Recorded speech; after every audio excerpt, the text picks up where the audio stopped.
Oh, Lachlan's leaving us. Welcome to the Earthcast 2018 Part 3. This is 7th grade yellow science class. We have researched a variety of topics to share with you in recognition of Earth Day. We do have some students who have left early for vacation, but they were prepared and recorded their material for you. We will play the videos throughout this webcast. Thank you.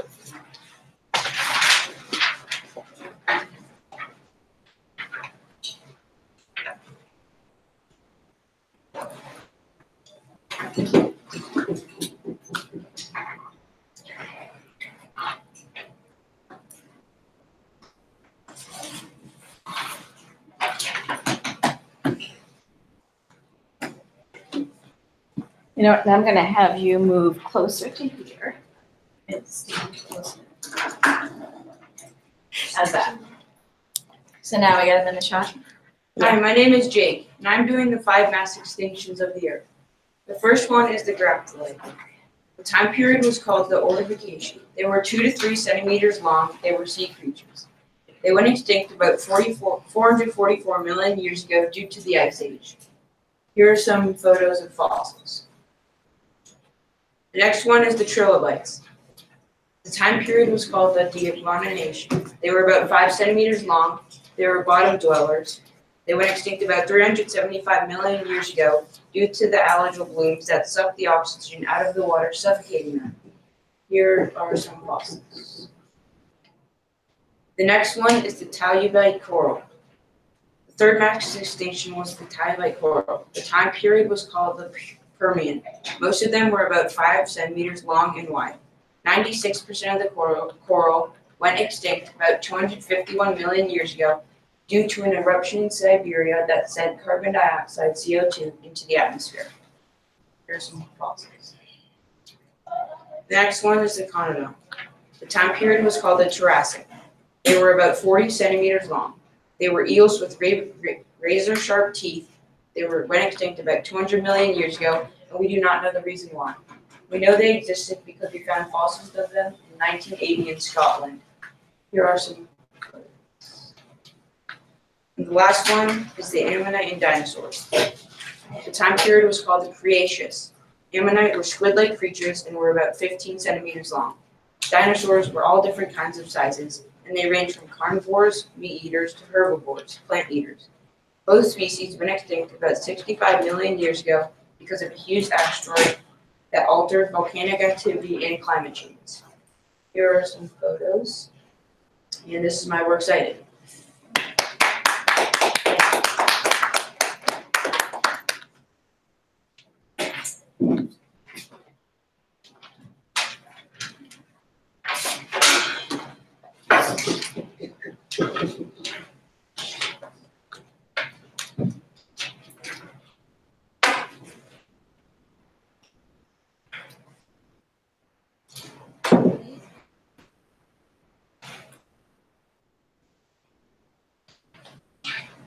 You need help? Okay. So we need to, we tried, oh yeah. That's right here. You did a dress rehearsal on Wednesday, right?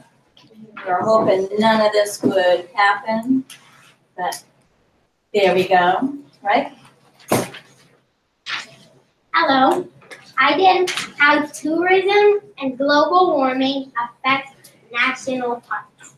So this is Glacier National Park, and in the late 1800s, the glaciers only had 180 glaciers, and now glaciers has only 28 left. And it reduced the size of 39 named glaciers. But this is Sperry Glacier. It's one of the biggest glaciers in the park, and the key at the bottom left says that the white is 1966, then the light orange is 1998, the darker orange is 2005, and the red is 2015. And so this is a video about Glacier National.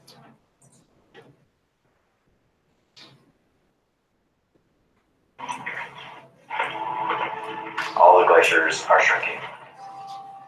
In the 1800s, there were estimated to be about 150 glaciers here. However, today we only have 25 glaciers. Glaciers are measured by a number of different ways. One of the most obvious ones is using repeat photography, where we go and occupy a site from which a photographer took a picture in, say, 1910, and then we re-photograph that from exactly the same spot. Once you go every several years to 5 years or 10 years, that's when you see the really big changes. When we first started this project, we thought every other year was going to be too much. But recently we've seen so much glacier change that now we are increasing our frequency of repeating photographs or visiting glaciers. You can see that it's all melted away. The lake has gotten bigger. All this ice has contributed to the water and is retreated back up towards the head wall of the mountain. We also do things that are a little bit more modern, such as taking precision global positioning systems and going along the margins of the ice so that we can look at changes in the area of the ice through time.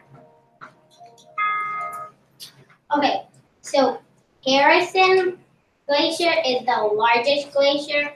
It's now 410 acres, a 19% decrease, and these losses will impact the ecosystem. So last year was the first time in 7,000 years that the park had so much rain, and NASA says that the world's glaciers have lost 400 feet and tons of ice since 1994. So So this is Yellowstone. The Yellowstone is the first national park. It was established in 1872.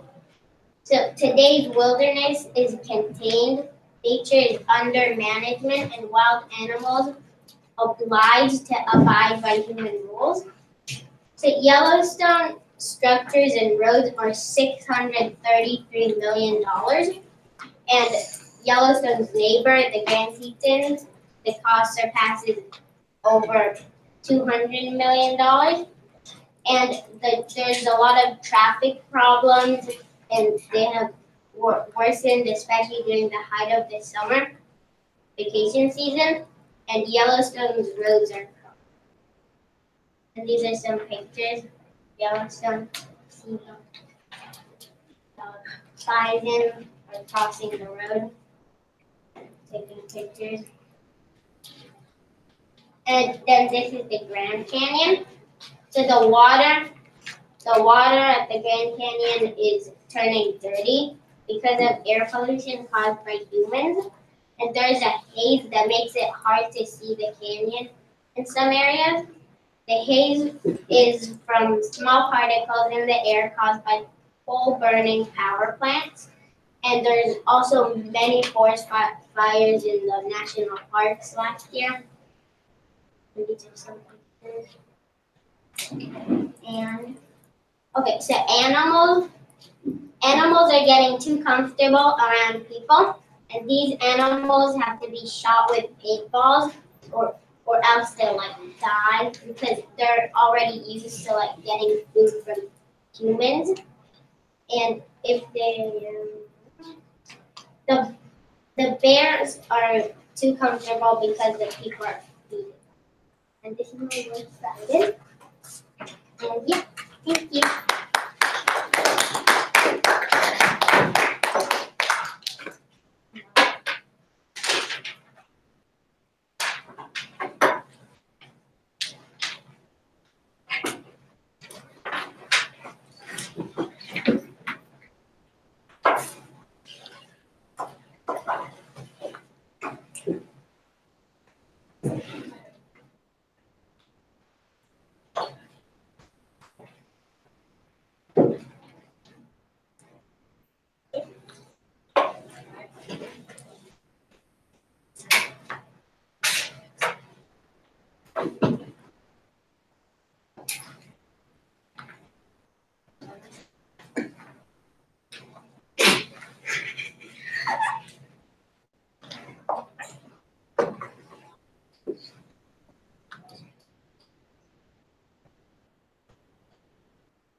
Hello, my name is Sarah and I will be presenting about invasive species. They affect us because they prey on native species, take over habitats, they ruin the land, destroy some food sources, and are dangerous to people and animals. Take the Burmese python. They were introduced to the U.S. in 1992 as released pets. They're native to Southeast Asia, and they prey on native species, including one species of endangered snake. Another example is the cane toad. They were introduced to Australia in the 1930s and are native to the southern U.S. and Central and South America. They secrete a toxin from around the neck area that kills native animals and pets. Because there are no predators that can deal with the toxin, there are now more than 200 million in Australia that can't be kept in check due to the active predators. Another one is the European starling. They were introduced to the U.S. and are native to Eurasia. They destroy crops, and one of the reasons that they were brought over here is because some people in Europe and Eurasia wanted the U.S. to be aware of the birds, because these were the birds that were mentioned in Shakespeare. They wanted these to be here. Another one is the Africanized honeybee. They were introduced to Central and South America in 1856 and have began moving into the U.S. They are native to southern Africa, and they are bad because they attack humans and animals for little disturbances, and they have taken over the habitat of native honeybees because they were breeding with the native honeybees, and now they are very aggressive and will attack humans and animals. And last but not least, the wild hog. They were introduced to the U.S. as a food source and are native to Eurasia, and they rip up land and fields. That's why they are bad. Thank you, and these are the works cited.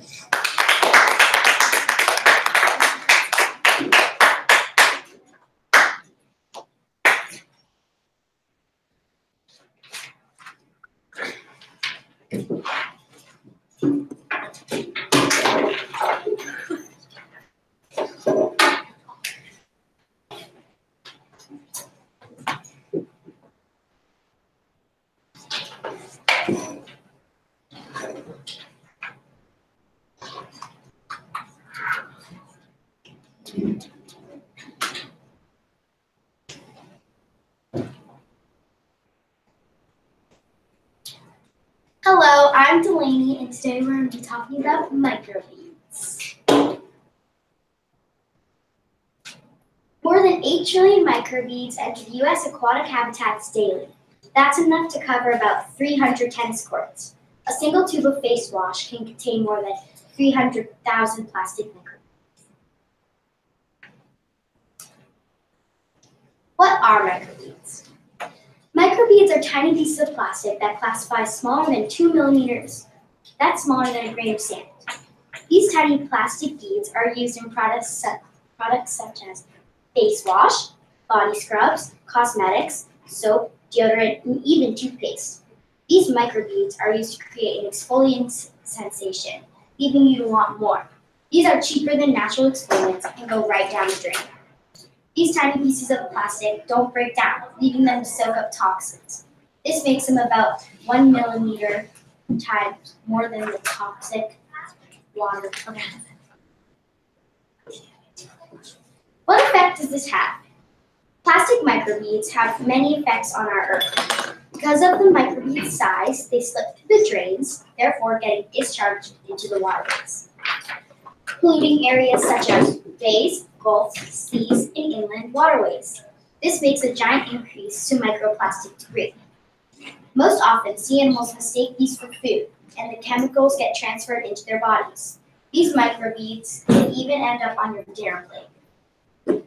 Microbeads are difficult to clean up due to their size, and most people don't even know they're in the products they use on a day-to-day basis.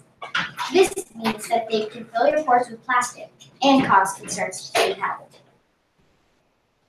This is my works cited, and if you're wondering what they look like in a product, this is a face wash that I can use. And thank you. Now Emma's gonna come in and talk about what you can use instead of these.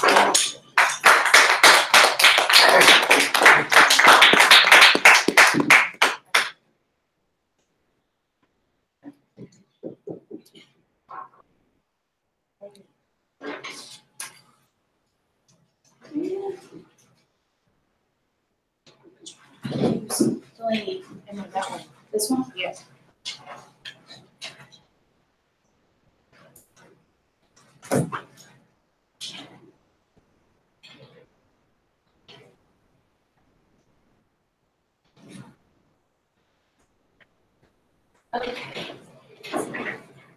So, hello, my name is Emma, and I'm going to be showing you a little like how-to on how to make a sugar scrub. And so microbeads are really bad.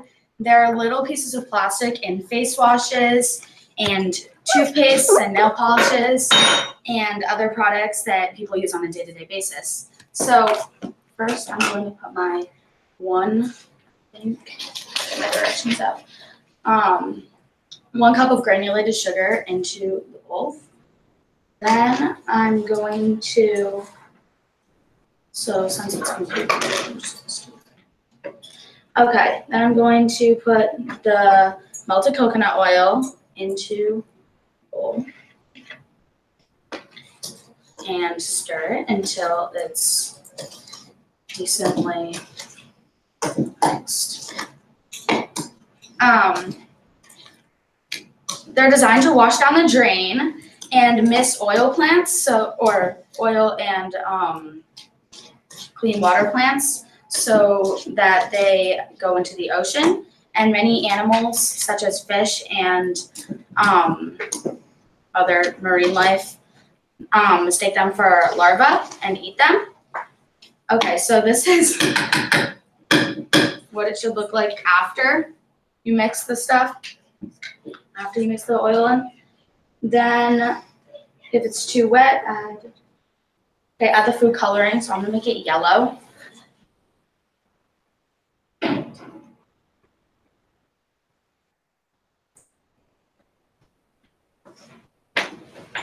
This should mix it pretty easily.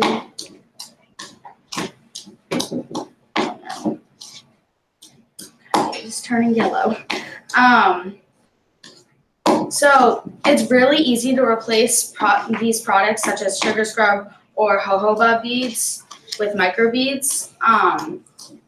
As you can see, it's really easy to make. Next time you go to the grocery store, look for products without polyethylene, polypropylene, polyethylene, terephthalate, polymenthol, polymethacrylate, or nylon. And products with these ingredients often have microbeads. Sometimes they don't. A healthy alternative is sugar scrub and jojoba beads. Most people think that microbeads are a good exfoliant instead of sugar scrub, but they actually do the same thing as sugar scrub. And a lot of people use microbeads on a day-to-day basis without noticing it, such as like the face wash that Delaney showed you. And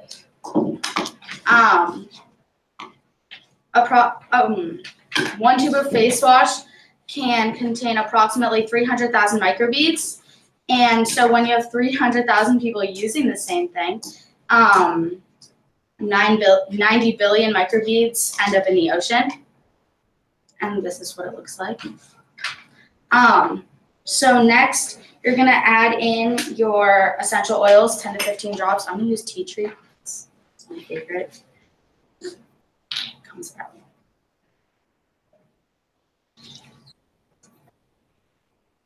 Okay, that should be enough.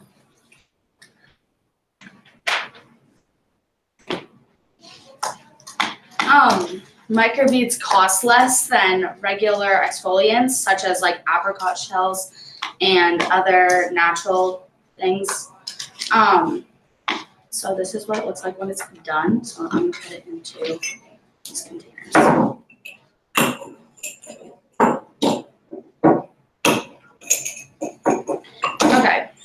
So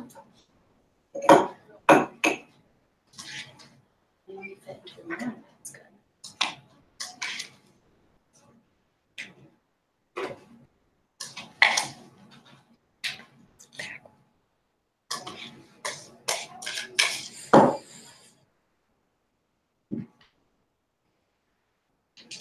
So this can be packed down, it doesn't have to stay like that.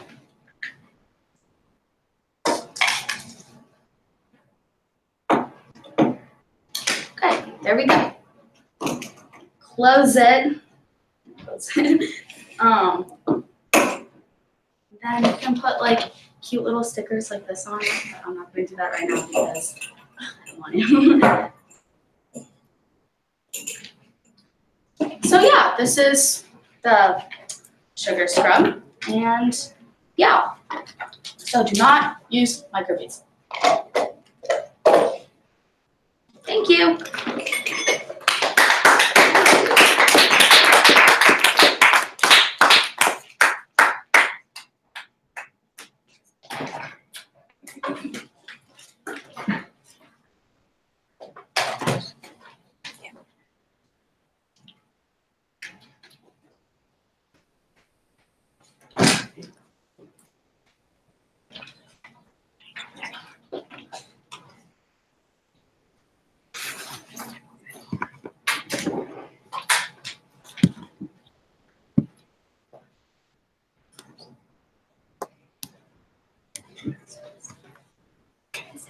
Okay, my name is Catherine, and I'm going to be talking about endangered elephants. Why elephants are being killed. The main reason elephants are a huge target is because they are being poached for their ivory tusks. Hunters like to hunt elephants because they can earn a lot of money from selling their ivory tusks. And the ivory from elephants. Why African elephants will be extinct by 2020. Researchers have warned that if we don't stop poaching illegal hunting African elephants immediately, they will be extinct by 2020. The population is getting lower and lower because they are being hunted illegally and before they can have their babies. African elephants are now becoming leaderless and juveniles. Throughout the last decade, African elephants percentage has gone down by 95%. With these numbers getting lower, a whole type of elephant will be gone. Elephants.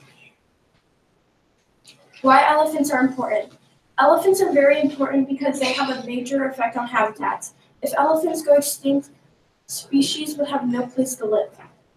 Elephants' feet are big enough to sink into the ground and make a little habitat for insects. While the number of elephants are decreasing, so are the number of trees. This is because elephants have a key role in nature that you just can't take away. Losing elephants are equivalent to losing an ecosystem. Elephants have their own big ecosystem, and without them, that would be one less ecosystem. Why Asian elephants are more endangered than African elephants. Asian elephants are almost extinct like African elephants. In the early 2000s, there were about 200,000 African elephants, and now, over a decade later, there are 35 to 40,000 African elephants left.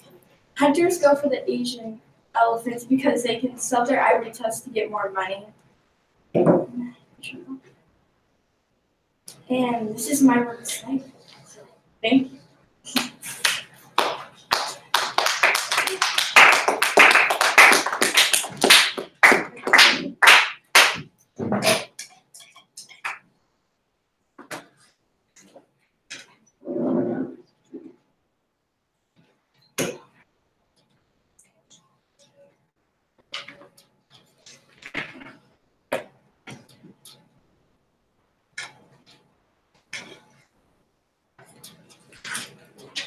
All right, so my topic is great white sharks and are they dangerous?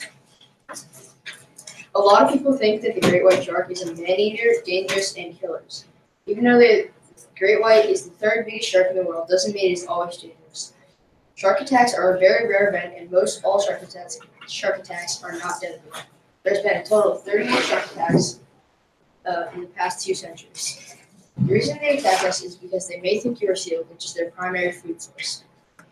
The swimmers are habitat, they are still very rare to see. They have something called the test bite. What it is they take a bite out of their target, and what they do is they will know immediately if it is food, and if it is not, they always immediately retreat. Population has been going down. Total great white sharks have now gone to 10,000 left in the world. Finally, they are not very territorial.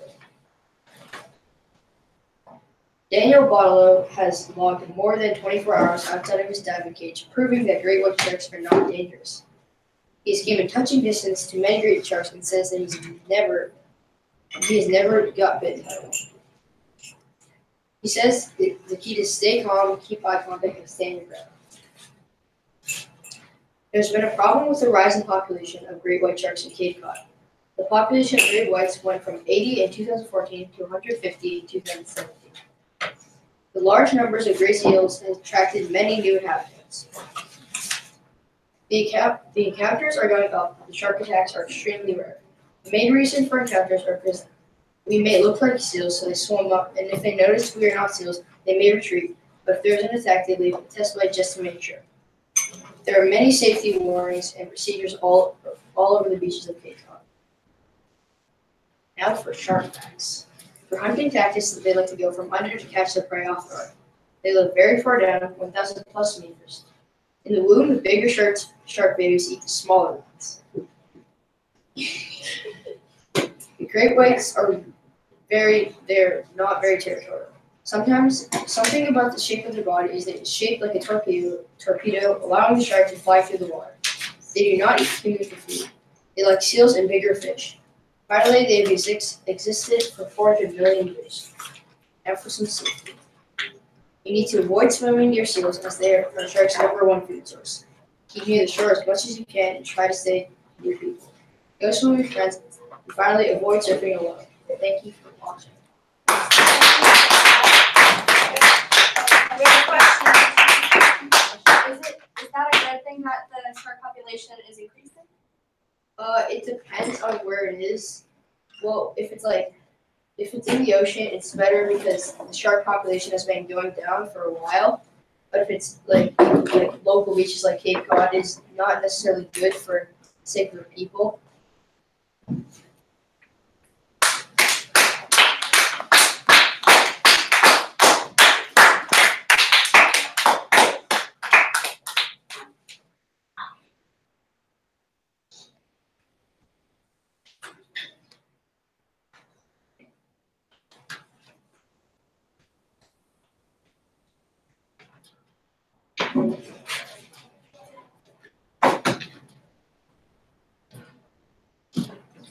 Need help? Yeah. Alright, because we're using a different computer, right? Yeah. So, is it only 1 second?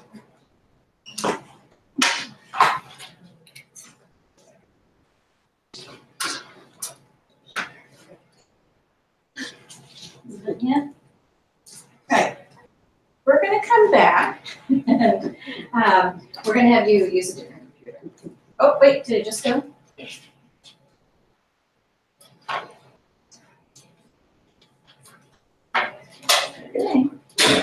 Now.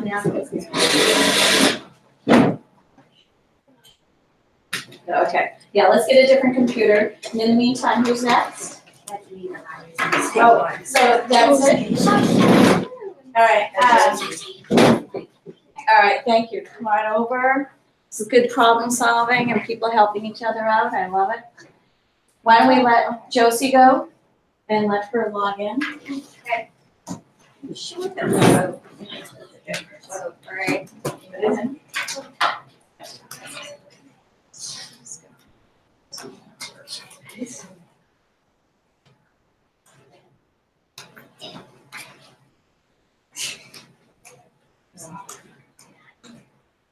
All right.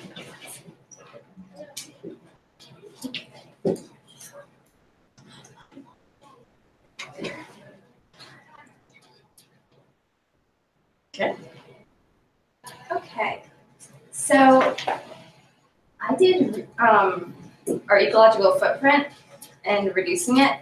So first of all, what is an ecological footprint? Do I have to click on it? Okay. There it is. The ecological footprint does two main things. It measures and compares. It measures how fast we consume resources and generate waste. It measures resources such as energy, settlement, timber, paper, food, fiber, and seafood. Yeah, I don't know how to go back. Because I'm used to using the Earthcast. Oh, they're working now. Okay. Okay. All right. The measured resources are compared to how fast nature can absorb our waste and generate new resources.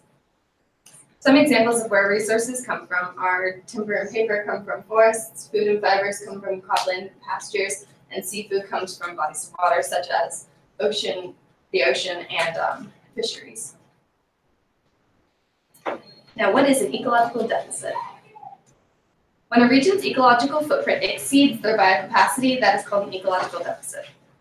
In other words, a region's demand for the goods and services that are provided by the seas and land is too big and is consumed too fast for the ecosystems to renew. A region's biocapacity represents the productivity of its ecological resources such as cropland, grazing land, forest land, and fishing ground. Now, what is an ecological reserve? It's actually the opposite of an ecological deficit, and it's when a region's biocapacity exceeds their ecological footprint instead of the other way around. Resources such as cropland, grazing land, forest land, and fishing grounds can actually help humans by absorbing waste and carbon emissions we generate, especially if they are left unharvested. In some communities with an ecological reserve, they export goods to others in ecological deficit to help them out. And global hectares. Both the ecological footprint and biocapacity are expressed in global hectares. Global hectares are globally comparable and are standardized hectares with world average productivity. A hectare is a metric unit of square meters, and it is equal to roughly 2.4 acres. What are some simple changes for day-to-day life? Here are some suggestions. So durable water bottles. Imagine how many plastic water bottles people are buying this minute. Plastic water bottles are wasteful and over 80% end up in landfills. The United States alone used over 50 billion plastic water bottles last year. Fabric bags. When you go shopping, on average, over 1 trillion plastic bags are used and discarded every year worldwide, and only 1% are brought back for recycling. That means that all of the rest are discarded into landfills or in a harmful way to the environment, and most plastic bags take over 300 years before taking place. Thermostats. Most people leave their thermostats on an average temperature daily, but one efficient way to save energy is to turn down the thermostat when you are not home or when you are sleeping, because you most likely won't feel the difference. Use libraries, especially if you're like a reader. For an average size library, over 3 million trees are sacrificed to make the books inside. For those who love to read, don't waste trees and read for free at the local library near you. Sounds like an advertisement. Travel. When going somewhere with a group of people, carpool to reduce the number of cars on the road. If you're going somewhere extremely close, just try to walk the bike there. Shopping. Whenever you have a chance, try to buy containers with recycling sign. Why save water? One of the biggest harms to the earth is human water consumption.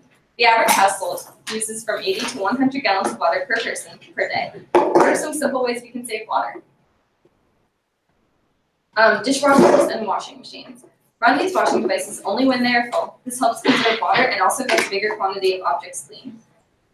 Cars. Try not to wash your car too often. Imagine how fast it will get dirty again once it's clean, especially if you live on a dirt road. When you do wash it, go to a commercial car wash, and because they usually use less water than you would need to wash it at home. Hoses. Avoid hosing down or power washing objects such as decks, driveways, and walkways, because that uses up a lot of water. Brushing teeth. Many people. It makes no difference, right? Wrong. Every bit of water you conserve makes a difference. And energy. When you're not using the lights in other rooms, turn them off. Many people like to keep their outdoor lights on all night. That wastes so much energy. That also connects to when you are watching a family movie. There's absolutely no need to have the lights on in the other rooms of your house. Reuse. If you were a parent, then you probably remember the unbreakable plastic kitty cups that maybe have like princesses on them or something like that. Even if they're a little babyish, they're still reusable. If you have a jam jar, that can also be used as a water glass. There are ways to recycle almost anything. Buying local. Some communities have local farmers markets that run for maybe a certain week of the year. These are some of the best places to buy the food you eat because the food is fresh. A lot of foods are imported from other countries or somewhere else in your country. Yeah. This wastes energy and fuel that pollutes the earth. The produce would probably be traveled by boat or plane. And then this is my work site. Thank you.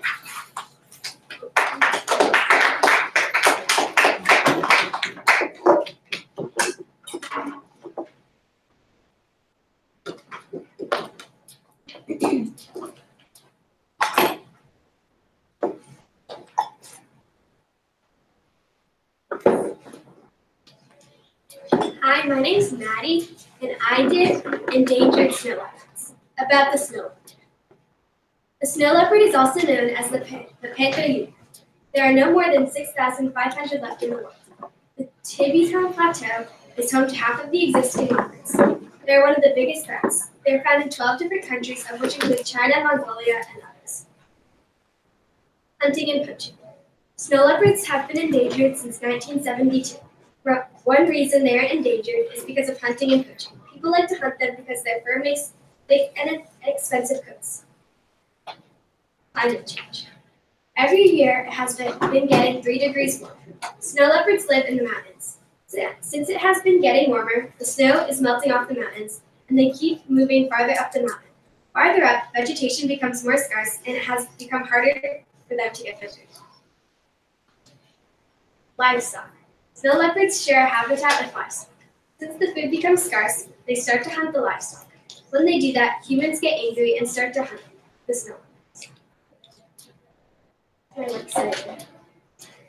Thank you.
Okay, we're loading and loading.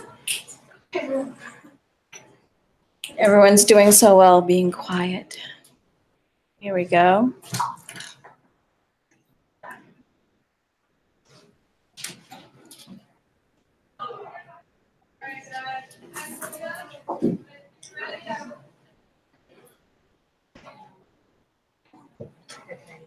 My topic is sustainable fashion, and this is a short video.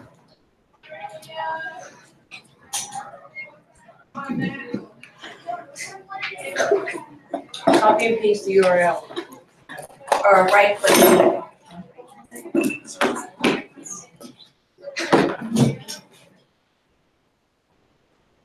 Wow. Go back to edit and then you can copy. Highlight it. And go back to edit.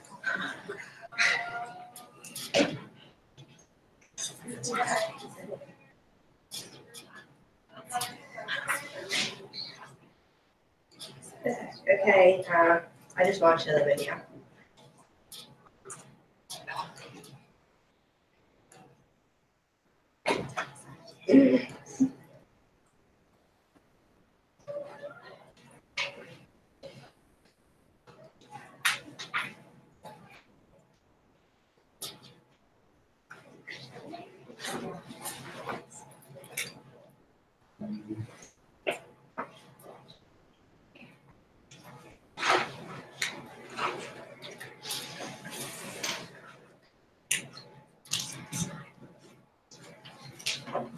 What is sustainable fashion? Sustainable fashion is also referred to as eco-fashion.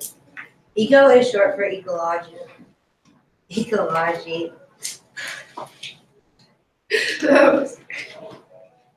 Which means the study of interactions between organs.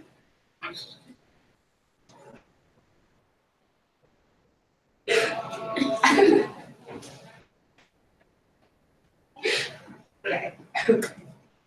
Which means the study of interactions between organisms and their environment. There's no such thing as 100% eco-friendly fashion because to make the clothing, it takes water and energy. This kind of clothing is only good in moderation. Do not always use sustainable clothing. Eco-friendly fashion is made of organic raw materials. These raw materials have no pesticides in them. Pesticides are usually used for killing animals that are harmful for crops and plants. Eco-friendly fabrics are made out of hemp, linen, organic wool, and wild silk. What are the companies using this as a technique? Eco-friendly is a term for stuff made environmentally friendly. Now brands are trying to minimize the effect clothing has on the environment. Awareness is rising among younger buyers of non-sustainable brands. Now they are making the switch to brands like H&M and Patagonia. H&M has a new program for sustainable fashion, and they hope to have 100% sustainable clothing made out of recycled materials in previous clothing lines by the year of 2030. They are suggesting that people reduce, reuse, recycle. The 3 R's. Another part of eco-friendly fashion is that products must be safely produced. By doing this, an expensive trend to follow along with. Although the trend is expensive, one of the upsides of buying eco-friendly clothing is that they are made to last a very long time. Buying organically is like eating organic. Excuse me, we have a question from the chat room. Speak loudly so they can hear. Sorry. Why is sustainable fashion important? Because it reduces the impact of that we have on the earth. It is used as a Sorry, there's one more question. If you recycle your clothing, do you need recyclable products in them? Or why do you no. need recyclable? So can you repeat that question so they can hear it? Oh. So if you recycle your clothing, why do you need recyclable products in them? You don't need to. At H&M, they have a collection at the counter for any used clothing. So they can reuse it in other types of clothing that they have coming out. The effect that eco-fashion has. Polycotton is made out of formaldehyde. Formaldehyde is a colorless pigment gas in solutions made by oxidizing methanol. The health of consumers is a concern for many non-eco-fashion brands. Pesticides cause an imbalance in the ecosystem because they kill plants and animals. Non-organic cotton has more pesticides per crop than any other product in the world. When cloth is made eco-friendly, the work conditions of the workers are improved. People who make cloth and clothing are exposed to deadly pesticides every day. The pesticides are very deadly on wool and they kill farmers and sheep. Certain dyes that are in clothing are causing cancer without proper care, and they can get into rivers and sewers that will affect the ecosystem. The bleach and toxic were the main issue. Petrochemicals are very bad and they're causing global warming, which when made is realized gas, nitrous oxide, which is 310 times stronger than carbon dioxide gas. The new type of clothing is biodegradable. It is made from wood pulp, viscous artificial fiber. The clothing is treated with chemicals such as caustic soda and sulfur acid. The new clothing are made with non-nylon polyester and petroleum. This type of fashion is made from high-quality secondhand garments. Another upside to this way of life is that they have fair trade and a fair price to all. Using eco-fashion. How do you use eco-fashion? You buy high-quality clothing, repair your favorite garments, have clothing custom-made, use the technique green and clean, have the quality and timeless designs, make sure that you are fair and ethical, repair, redesign, and upcycle, rent, loan, and swap clothing, have second-hand vintage clothing, buy vegan leather, shop from sustainable clothing brands, shop at consignment stores, buy from your neighbor, and create a seasonal wardrobe. And this is my website. Thank you.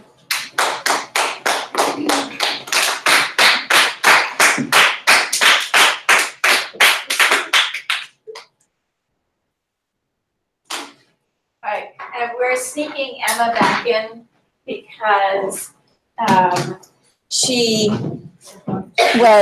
did her presentation, but she actually had a presentation to go with it.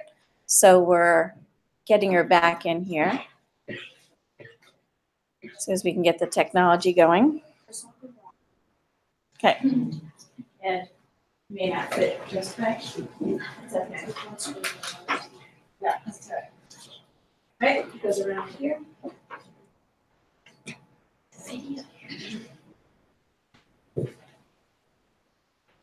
So Emma did the microbead alternative. Okay, so microbeads alternatives. Why are microbeads so bad? Microbeads are little pieces of plastic in face washes, toothpaste, nail polishes, and other products people use on a daily basis. They are designed to wash down the drains of our sinks and showers. Since they are smaller than a grain of sand, they go right through our water filters also. This makes them lead to our oceans, where fish and other animal species mistake them for larvae and eat them. All of this plastic may end up in your sushi because the fish ate it. What can you use instead of microbeads? It is very easy to replace products with microbeads. Next time you go to the grocery store, look for products with polyethylene, polypropylene, I don't know how to pronounce that, polymenthol, polymacrolate, or nylon. Products with these ingredients often have microbeads. A healthy alternative to microbeads are jojoba beads and sugar scrub. Sugar scrub is very easy to make and also exfoliates your skin at the same time. How many people use microbeads each day?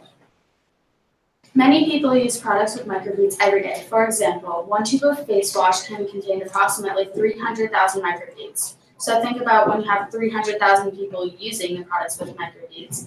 There would be 90 billion microbeads that lead to the ocean. And this is my work cited. Thank you.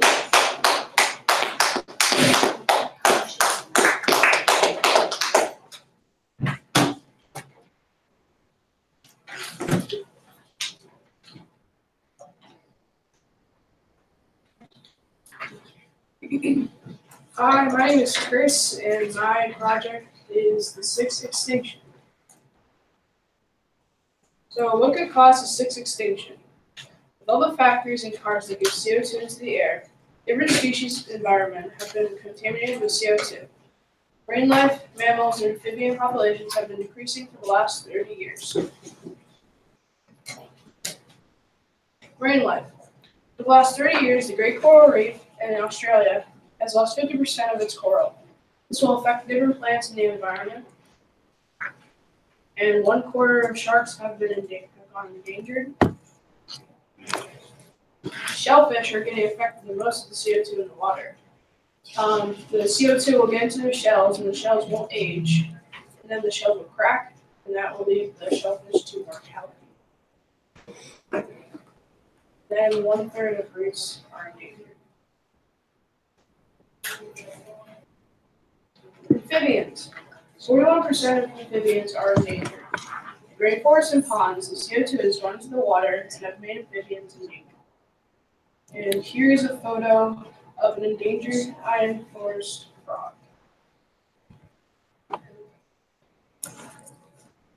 Mammals. 1/4 of all mammals are extinct. The mountain gorilla, the American wild dog, and Amber leopard, and more are now endangered. These species are on the red list, and the red list is a list of endangered species. The CO2 that has been put into the air by humans has gone into different endangered mammals' habitats and ruined the plants and food for the animals, and the different mammals start to starve. And that is an image of Amber leopard. That is endangered. What can we do to solve this? In different farms around the country, we should plant switchgrass. Switchgrass is a plant that replaces CO2 in the air with oxygen. And then there's a carbon engineering place in Vancouver that sucks the carbon every day and turns into calcium carbonate pellets. Then those pellets are stored into containers. This is my work cited. Thanks for watching. Bye and happy Earth Day.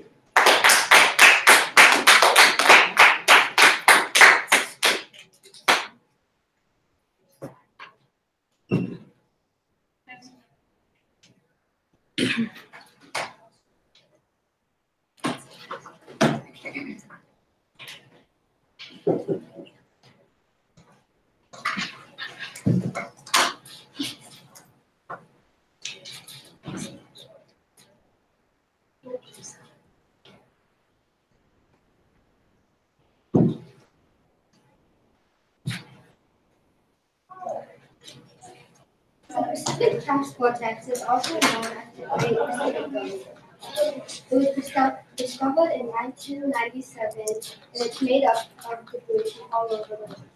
Most of the debris consists of plastic and fishing nets. There are 4 currents which move in a clockwise direction, so in the middle of the vortex it's very calm. The Great Pacific Garbage Patch isn't the only trash vortex, it's just the biggest one. Both the Atlantic and Indian Oceans have their own trash vortex. Shipping routes in smaller bodies of water have garbage patches formed.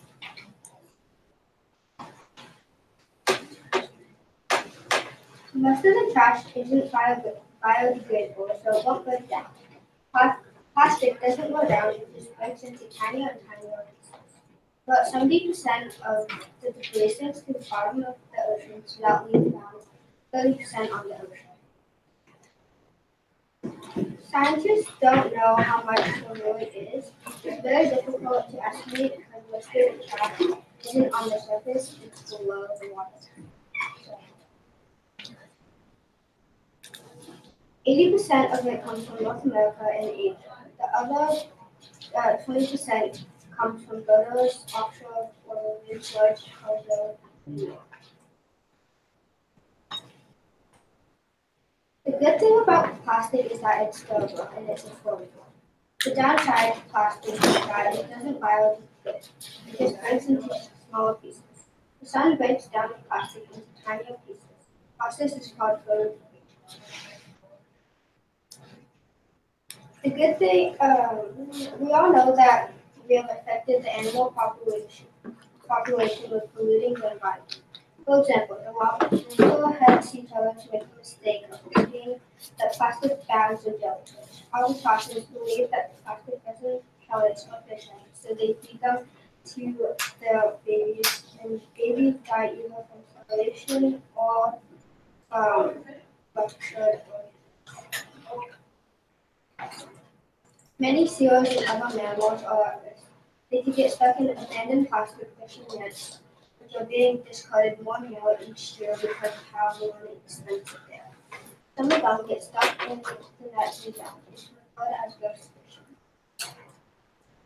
When the plastic breaks down, it releases harmful chemicals which enter into the food chain when it's consumed. No nation has taken any responsibility to provide funding, clean it up. Cleaning up the vortex would lead to bankruptcy to any country.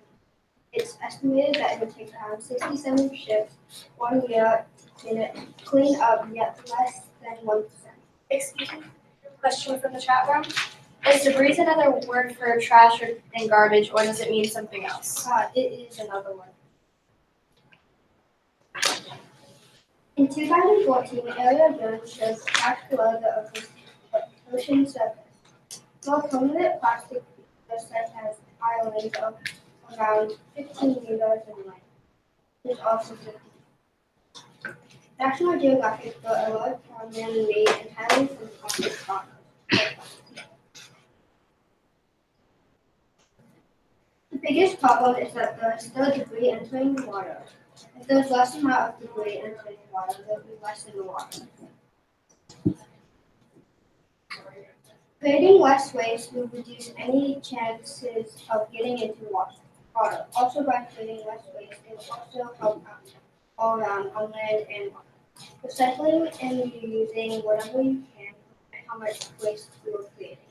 Going out and picking up whatever you can and don't. This is my opinion. Thank you.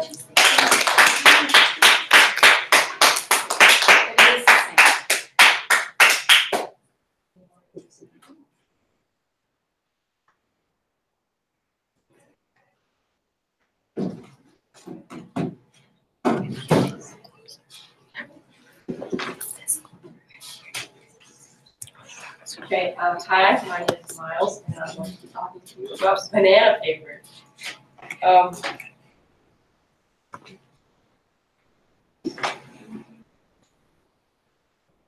So humans use 1 million tons of paper a day, and 90% of it is made from trees. And animals are dying too, so tigers, orangutans, elephants, and others are dying, and deforestation is killing the animals. How is it made? Banana paper is made from banana fiber, and from the stems or from the stems of banana trees. So the banana paper is made from 1,500-year-old technology in Japan called washi. They cut down banana trees and use the stems for paper. It sounds bad, right? Because trees being cut down. But banana trees, in order to get the banana fruit, you have to cut down the tree. And banana trees take about 1 year to grow back. And a regular tree takes about 35 years to fully grow back. Banana paper is saving humans too. So more people are born every day, and the growing demand for food is bigger and bigger. In South Zambia, there's a lot of poverty and people struggling. Banana paper can save them. A group of people traveled there to help make banana paper, and it was great. Banana paper won awards in Japan, and is a sustainable paper. There is another banana paper company in Costa Rica that sells banana paper to people all around the world. And people all around the world can help out and make banana paper. A lot of people have more jobs. More facts. Banana paper isn't alone. There's paper made from vegetables, hemp, flowers. Then Question from the chat room. Is it imported to the U.S.? yeah, there's the company in Costa Rica sells banana paper, companies in Florida. And this is my work site. Thanks for watching and have a happy birthday.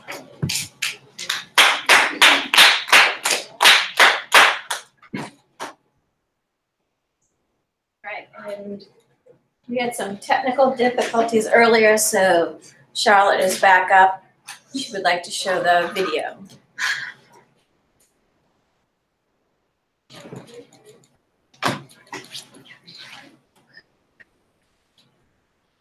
This is a video made by Patagonia.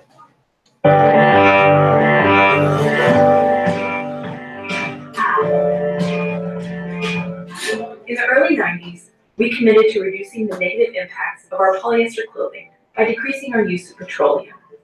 To achieve this, we created the first fleece jacket made from recycled polyester soda bottles. The original color of the marsupial pullover came from green soda bottles, which at the time weren't separated out from the clear ones.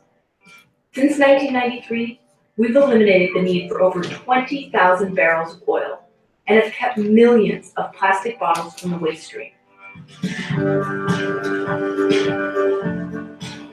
As technology has evolved, we've expanded our use of recycled polyester from the original fleece in our chinchilla marsupial to some of our most technical products.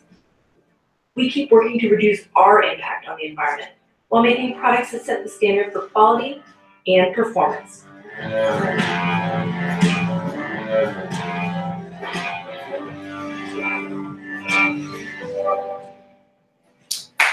Thank you.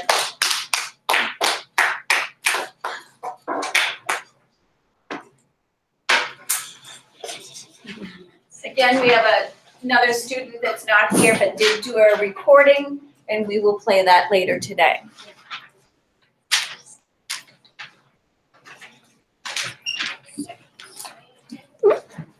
This was the yellow science class. You've been listening to the Earthcast 2018 on the Earthbridges channel of the Worldbridges network. We would like to thank the Worldbridges network for making this possible to share our voices with others around the world. Up next, we have a social studies class who will share some DIY projects. Thank you.